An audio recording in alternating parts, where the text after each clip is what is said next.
Well, everyone says fatherhood's the hardest thing you'll ever do, but the most rewarding thing you'll ever do. No, definitely no one's right. A recent highlight would definitely have been his blowing kisses to the crowd at the SCG. He got to play in the halftime game at the AFL recently, and they put some announcement over the PA about a competition, and so the crowd all started clapping. He just kicked a goal, and he thought that the crowd were clapping for him. So he ran over to the side and started blowing kisses. He thought, this is my adoring public. Maybe the most embarrassing that I can think of now is we had a trivia night that we had to dress up as Centrinians, and that necessitated me dressing up as a schoolgirl, as a mid-40s gnarly male, and I had to turn up and watch a basketball game with my son playing and all his mates. And I had to stand there and then sit there watching that dressed up in a dress and pigtails and makeup and everything and fishnet, etc, etc. All the things that my kids do that drive me crazy pretty much fell mine. But I have a pet hate of a light switch being left on if it's in a room that's not attended. And every single time there's always this light's on.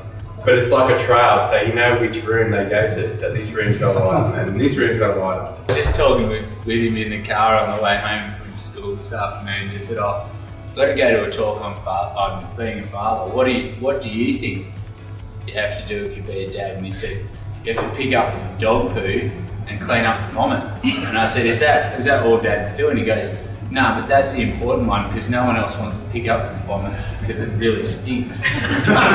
Something for new dads. A good idea is to purchase the Bond zippies that you zip right up to under the chin. Because if you rely on just the pull-up pants and the pull-over top, they can easily pull them off during the night. And my wife woke up this morning and the pants were off, the nappy was off, and there was poo smeared all over the mattress and all over the cot. So that's something for new dads. Oh, well, fatherhood has changed me. I think the biggest thing would be is just the responsibility of having to look after this new little human. It's there and you have to be with it all the time, and it's amazing, but at the same time it's such a responsibility, and it's great but challenging. What I would have learnt from my father that I would like to be able to pass on to my son and daughter would be making enough time in your life to spend good quality time with each child. What I learned from my father, which is a little different I think to other people, because I went to boarding school when I was 6, and saw my father 3 times a year. What I learned from that was that despite the fact that we, as a family, probably got together 3 times a year, the May, September holidays and Christmas holidays, we remained a very close unit. And what I learned from my father and my mother was the importance of making what time you have matter. My father was an alcoholic, so I've always passed on that drinking in moderate cases, don't drink too much. The most important thing I want my kids to learn from me is how to treat another human and instill good morals into the kids so they can be respectful no matter where they go in life. Don't be afraid to say no. The advice that I would give to my children, just starting off, even when the children were young, don't be afraid to say no to them about something that you don't think they should be doing. What I would do differently, I would like to have spent more time with my kids.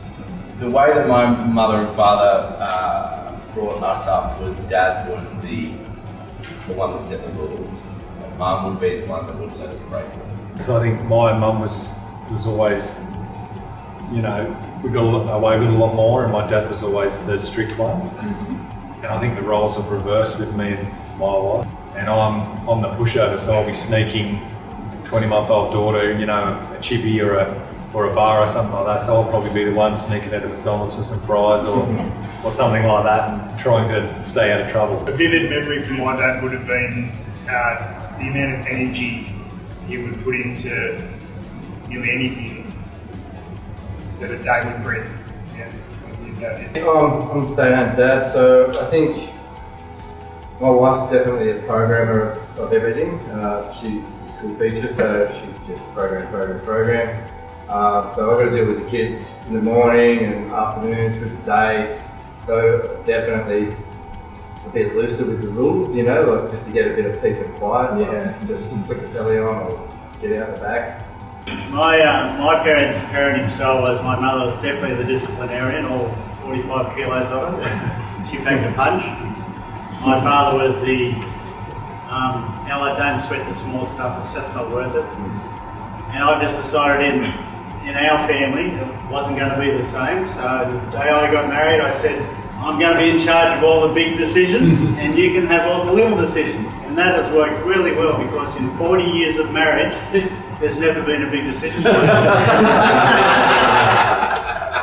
We had a major emergency last week where Peyton, our 20-month-old daughter, was having dinner and she got a big piece of grated cheese stuck in her nostril. That was a major emergency. So my wife was panicking. She went to the cupboard and got the survival first aid kit. I had to stand behind Peyton and hold her chin and her head like this, while Jen got the pair of tweezers out of the kit and got up there and got the piece of grated cheese out. Peyton was not happy with that. Yeah, so I'm comfortable with what to do in an emergency now, but I wasn't when my 4-year-old son walked in covered in, you know, a considerable amount of blood, and I felt really inadequate. So I dealt with the moment, but that moment empowered me, if you like, to do a lot of things to become more knowledgeable about what to do in those sort of emergencies, because I was completely I was not in control, and I just wanted to be in control, and I never wanted that feeling again. Favourite fatherhood moment, probably when my son, the last one, was born. Go and picking the 2 kids up from school so they could go to the hospital, and I think that's always stuck in my mind. And I remember when Josh, who was the one who was born then, when he started at school, he had the same teacher that I had to pick one of the other kids up for. And that's what she said. She said, I can still remember seeing the tears in your eyes when I come and pick them up. So I think that was special. I think my favourite fatherhood moment for me was as being a father for the first time. And the second time, and the third time. Those 3 days are so special, and all I ever wanted to do was be a dad.